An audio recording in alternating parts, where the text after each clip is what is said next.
اعوذ باللہ من الشیطان الرجیم بسم اللہ الرحمن الرحیم الحمدللہ رب العالمین والعاقبۃ للمتقین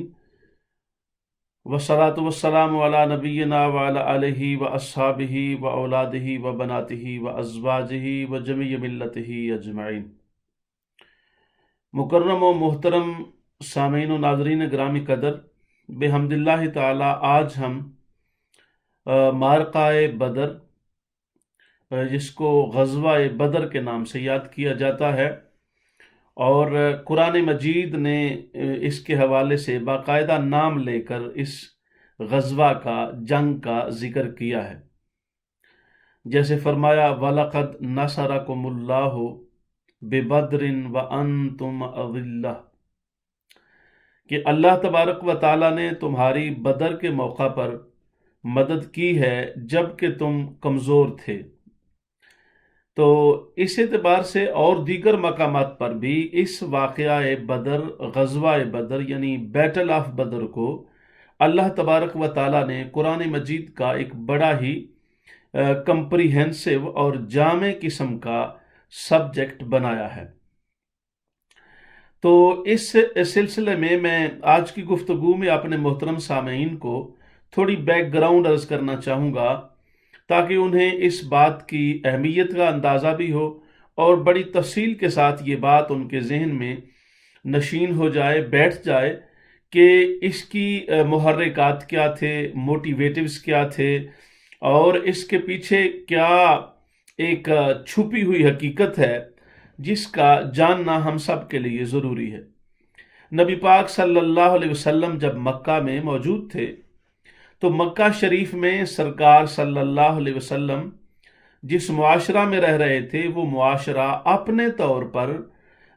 ایک پرامن معاشرہ تھا، ان کے کہنے کے بقول، یا ان کی جو ایک فکری سوچ ہے، سطح ہے، ان کے مطابق ایک پرامن معاشرہ تھا، ہر کوئی خوشحال تھا اور ٹھیک طریقے سے رہ رہا تھا۔ غریب جب یہ سوچ لیتا ہے کہ میں غریب ہوں اور غریب ہونا ہی میرے مقدر میں ہے، تو پھر وہ اس پر قانع بھی ہو جاتا ہے اور اس کو اس پر اتنا شکوہ بھی نہیں رہتا، وہ اپنی تمام تر ترجیحات اس کے مطابق طے کر لیتا ہے۔ تو یہ آج بھی ایسا ہی ہوتا ہے کہ غریب اور پسا ہوا طبقہ جب یہ سوچ لے کہ یہ غربت اور پسا ہوا ہونا میری قسمت میں ہے، میری مقدر میں ہے، اور پیچھے رہ جانا یہ شاید میرے لیے ہے ہی ایسا، حالانکہ اسلامکلی شرعی طور پر اس میں کوئی بات نہیں ہے۔ شریعت مطہرہ نے تو یہ حکم دیا ہے کہ تم جتنی تگ و دو کرو گے، جتنی کوشش کرو گے، جتنی ہمت کرو گے، اپنی صلاحیتوں کو بروئے کار لاؤ گے، اتنی اللہ پاک کی بارگاہ سے برکت خود بخود شامل ہو جائے گی۔ لیکن اللہ تبارک و تعالیٰ نے اس کارگاہ حیات کے اندر لوگوں کو اس بات میں مختار بنایا ہوا ہے کہ ان کی کوشش کے ساتھ اللہ کی مدد تبارک و تعالیٰ کی شامل ہو جاتی ہے۔ خود بندہ ہاتھ پر ہاتھ دھر کے بیٹھا رہے تو جیسے علامہ نے کہا تھا نا کہ تھے تو آبا وہ تمہارے ہی مگر تم کیا ہو، ہاتھ پر ہاتھ دھرے منتظر فردا ہو،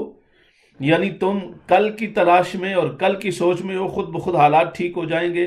وہ ذاتی انفرادی حالات ہوں یا اجتماعی حالات ہوں، دونوں کی بات ہے۔ مگر انفارچونیٹلی جو تعلیمات کا سلسلہ عام طور پہ بنایا جاتا ہے، کیونکہ سسٹم جو ہوتا ہے، موجودہ سسٹم، وہ لوگوں کی ذہنی صلاحیت کو اور لوگوں کی ذہنی سوچ کو محدود کر دیتا ہے، اور اس محدود ہونے کا یہ اثر ہوتا ہے کہ لوگ یہ سمجھتے ہیں کہ بس یہ محرومی ہمارا مقدر ہے، ہم یہی رہیں گے، اس سے آگے ہم بڑھ نہیں سکتے ہیں، جو بڑے ہیں وہ بڑے ہیں، جو چھوٹے ہیں وہ چھوٹے ہیں، جو تفریق ہو گئی ہے وہ ٹھیک ہے، جو تقسیم ہے اس پر ہم راضی ہیں۔ تو اس اعتبار سے یہ راضی ہونا بھی غلط ہے، کیونکہ اللہ کی رضا اس میں نہیں ہے کہ بندہ راضی ہو جائے۔ اللہ پاک تو بندے کو کہتا ہے کہ اس کا فرمان ہے کہ وہ آنے والے لمحے کو اپنے لیے بہتر سے بہتر کرتا چلا جائے، اور یہ شان اللہ نے اپنے محبوب صلی اللہ علیہ وسلم کو عطا فرمائی۔ فرمایا وَلَلْآخِرَةُ خَيْرٌ لَكَ مِنَ الْأُولَى، میرے محبوب صلی اللہ علیہ وسلم تیرا ہر آنے والا لمحہ پہلے لمحہ سے اچھا ہے، تیری ہر آنے والی گھڑی پہلی گھڑی سے بہتر ہے، تیرا ہر آنے والے حالات کے سلسلے پہلے سلسلوں سے روبہ عروج ہیں، روبہ ترقی ہیں، روبہ ارتقاء ہیں، اور یہی شان اللہ تبارک و تعالی فیضان کے طور پر سرکار کی امت میں دیکھنا چاہتا ہے۔ تو جب ایک چیز کو بڑے دو ٹوک انداز میں اور بڑے واضح انداز میں اللہ تبارک و تعالی نے اپنے محبوب کے ساتھ خاص کر دیا ہے تو اور اس کے فیضان کی طرف متوجہ کر دیا ہے، تو اس سے بڑی بات اور کیا ہو سکتی ہے؟ مکہ کے حالات میں یہ سمجھوتا یہ اپلائیڈ فارم میں موجود تھا، ہر کوئی جان چکا تھا، جو ظالم تھا وہ ظالم تھا، مظلوم مظلوم تھا، جھوٹ، مکاری، فریب پرستی اور خود فریبی، لوگوں کو فریب میں مبتلا کرنا، بڑوں کا چھوٹوں پر ظلم کرنا، چھوٹوں کا استحصال کرنا، اور اپنے طور پر اپنی بنائی ہوئی بات کو سچ کہہ دینا،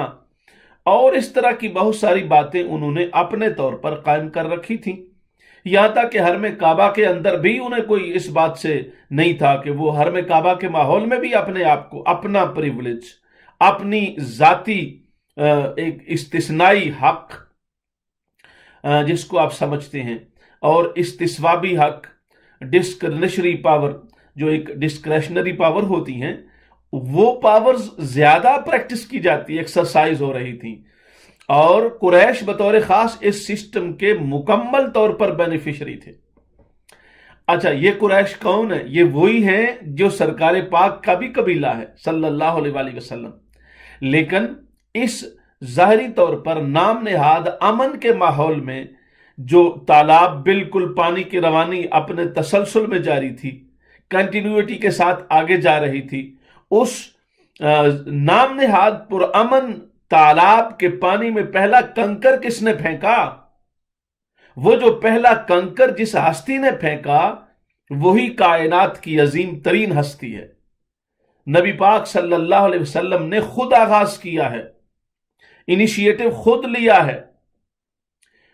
جو لوگ اس بات کو سمجھتے ہیں نا کہ نہیں جی بڑی ضرورت کیا ہے ایک نئی بات کرنے کی، ضرورت کیا ہے ایسی بات کرنے کی جس کو لوگ پسند نہ کریں، ضرورت کیا ہے اس انیشیٹو کو اپنانے کی جس کو لوگ اچھا نہ سمجھیں، ہاں ضرورت نہیں ہے تو پھر تم اسوہ جس ہستی سے لے رہے ہو ان کی بارگاہ سے تو پہلا اسوہ یہ ملا ہے، you have to take the role, you have to take the step, and you have to come forward. Unless you come forward, you can't be the leader. If you want to be a true leader, you must be in leading line. You have to initiate it. If you don't initiate, it means that leadership quality is not there. And people is not following you because of your leadership qualities. Because you are not a leader. Leader خود آگے ہوتا ہے، لوگوں کو پیچھے چلاتا ہے، اپنی آئیڈیالوجی پر، اپنی فکر پر اور اپنے نظریے پر، اور پھر دوسری بات ہوتی ہے اس آئیڈیالوجی، فکر اور نظریے پر قائم رہنا، مستقیم ہو جانا، صاحب استقامت بننا اور بن کر دکھانا اور لوگوں پر واضح کر دینا۔ اور یہ اس سوچ کی پختگی کا بھی آئینہ دار ہے کہ وہ شخص کتنا، لوگ تو کہتے ہیں نا he is just like a rock,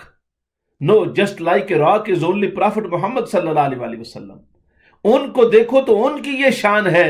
کہ چٹان سے مثال دینا مجبوری ہے، وگرنہ چٹان کی سرکار کی بارگاہ میں پہاڑ اپنی جرت و استقامت و دیو قامتی اور اپنی بلند ہمتی اور اپنی اعلی حوصلگی لے کر سرکار کی بارگاہ میں سجدہ ریز ہوتے ہیں، کیونکہ سرکار صلی اللہ علیہ وآلہ وسلم نے ایک ایسے ماحول میں جہاں ایک لوگوں کا سمجھوتا ہو چکا تھا کہ جھوٹ کو جھوٹ نہیں کہنا ہے، ظالم کو ظالم نہیں کہنا ہے، بد کردار کو بد کردار نہیں کہنا ہے، جس کی لاٹھی اس کی بھینس، مائٹ از رائٹ کا قانون جاری ہے، جاری رہنے دو۔ تو انیشیٹو کس نے لیا؟ سرکار پاک صلی اللہ علیہ وآلہ وسلم نے لیا۔ لوگ مکہ کی مثال بہت دیتے ہیں اور کہتے ہیں کہ یہ ظلم ہوا تو چپ رہے، یہ ظلم ہوا تو کچھ نہیں کہا، یہ ظلم ہوا تو کچھ نہیں کہا۔ بھئی وہ سارے ظلم ملا کر بھی سرکار پاک کا انیشیٹو لینا تمہیں سمجھ میں آتا ہے کہ وہ کتنا بڑا ہے، اس کی گیجنگ کتنی گہری ہے، وہ اپنی